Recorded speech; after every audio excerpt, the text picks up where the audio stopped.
as in traditional leaders, we must be very vigilant in order to, at least to protect our subjects.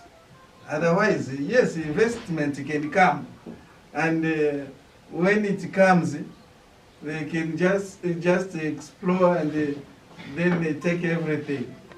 Then you remain without anything.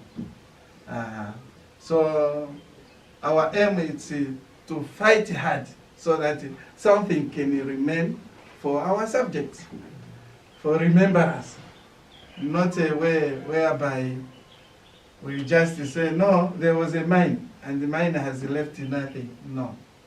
We always fight for our subjects. One thing which we fight for our subjects, we're quite aware that investors are coming for their minerals, let's say.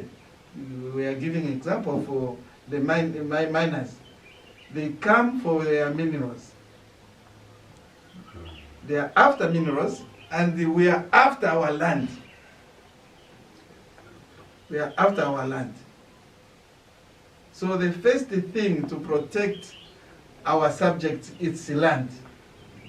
We can't allow a chunk of land to go to an investor and you remain with nothing.